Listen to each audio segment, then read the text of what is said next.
Tilea's Troubles, Part 63. A letter from Antonio Mugello to my most noble lord Lucca Vescucci of Verezzo. The end of spring, 2403. Forgive me, my lord, for the untidiness of my writing, but I am forced by circumstances to pen this missive both in haste and in conditions unconducive to legibility. For the first time in a long while I am not far from Verezzo, being merely a league south of Ridraffa, but the joy I should feel about my proximity to home is diminished by the news I send.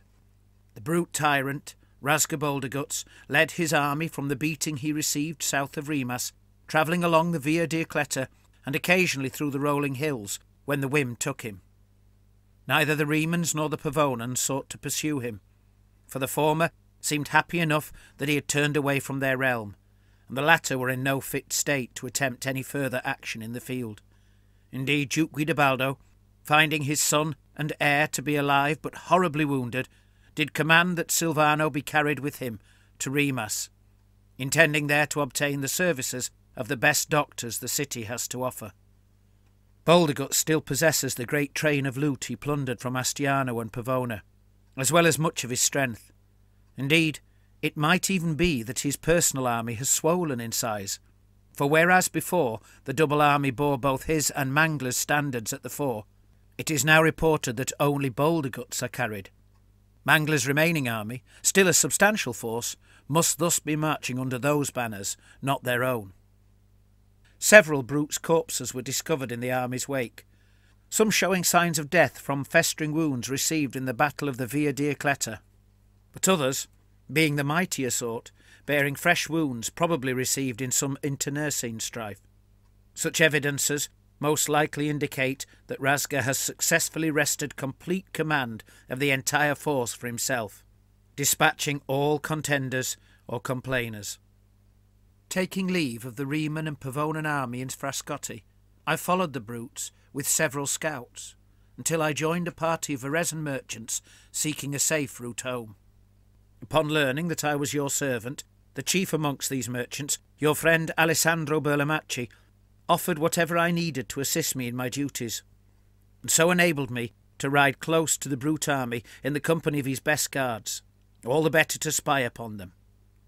It soon became clear that Rasga was not disheartened by his bloody brush with the Dukes Guidobaldo and Scaringella, but instead sought to continue his spate of destruction and butchery.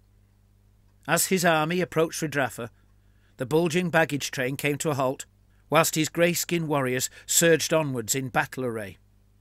The Ridraffans had made great efforts to fortify their city, circumvallating the entire periphery with earthworks and the ditches from which they were dug, defences which were both palisaded and studded with a forest of storm poles. It seemed to me that the brutes would be sorely tried in the taking of the city, if even only a meagre garrison were available to man the works. But I did watch with my own eyes as the hulking warriors marched on without once faltering. I myself met with several of those who fled, including Master Poliziano, clerk to the city council and cousin to the Gonfalonieri. It was from him that I first learned the terrible truth concerning how the city had fallen so suddenly, an account which sadly has been verified by others I have met since. The garrison was weak, certainly in comparison to Rasga's force, but their defensive works were strong, and they had a card to play which the Ridraffans believed could save them. None other than the wizard Lord Salvatore. All in Tilea know that when the Uomini Ratto swarm threatened to swallow Ridraffa in 2381, Gervasio Strozzi conjured magic so powerful that nigh upon half the swarm burned, causing the rest to flee in fear. In this way he earned himself the new name of Salvatore. Yet this time he was not to be so fortunate. Ancient as he was, his beard reputedly the longest and greyest borne by any man south of the river Trentino, his bravery was undiminished. Indeed, perhaps he was too brave, for he was heard to say, "I need to get a little closer," and before anyone could stop him, he strode beyond the works. All those present fell silent, apart from one hornblower, who was so intent upon sounding his call to arms that he alone had failed to notice, despite being one of those closest to Salvatore. staff in hand, his large, crooked, green hat ensuring that every pair of ogre eyes could pick him out easily, especially when they sought out the blaring horn, he strode beyond even the storm poles.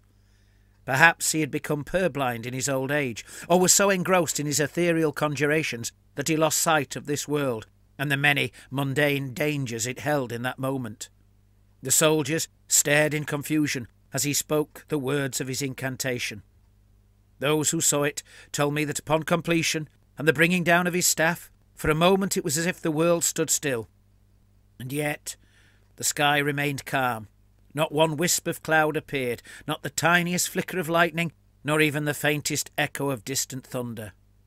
The brutes had halted, perhaps as surprised as the Ridraffans, and joined the momentary silence.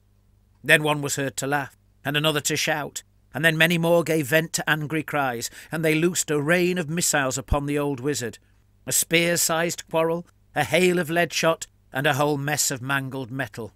Inevitably, in the midst of it all, as the grassy ground churned about him and the storm poles at his side shivered to pieces, he fell.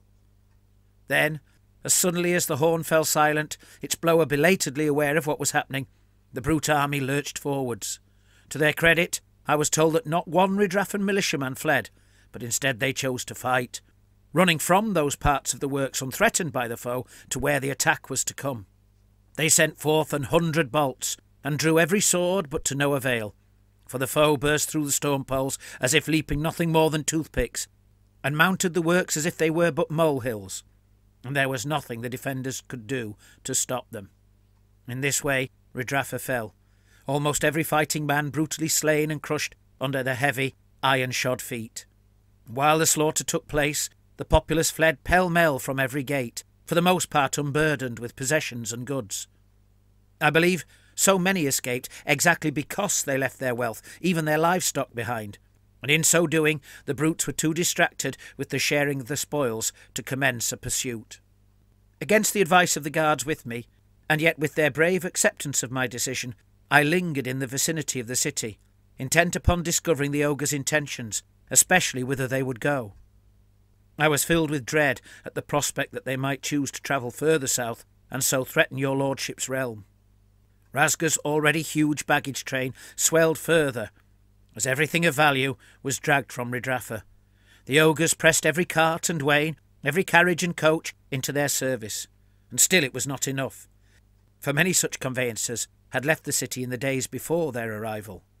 And so, along with their green-skinned servants, they cobbled together carts of their own, taking wheels from barrows and gun carriages, from the wrecked remains of abandoned wagons, and the newly made stocks in the wheelwrights' workshops.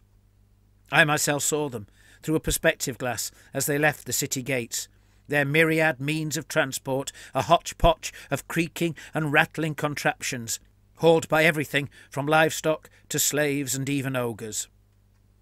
I watched as long as I could, until my guards pleaded with me to depart for mine own and their safety. So I can report only that the brutes were obviously heading for the bridge over the River Riati. What Rasgar intends, once they have crossed, whether to travel further south towards Spumante and thus threaten your realm, or to turn north once more, perhaps finally sated by their vast haul of plunder, I know not. I could not cross the bridge, for they left several brutes upon it, perhaps as a rearguard, perhaps because not all of their force has yet to depart Ridraffa. Thus it is that I am dispatching this letter to you, and a further identical copy by a different messenger to ensure its arrival, via 2 differing roundabout routes, rather than carrying it myself. I intend to cross the bridge at the first opportunity, to continue following the brute army, and to learn as much as possible of their intentions. I hope and pray that my next missive will bear good news. Your loyal and humble servant, Antonio Mugello.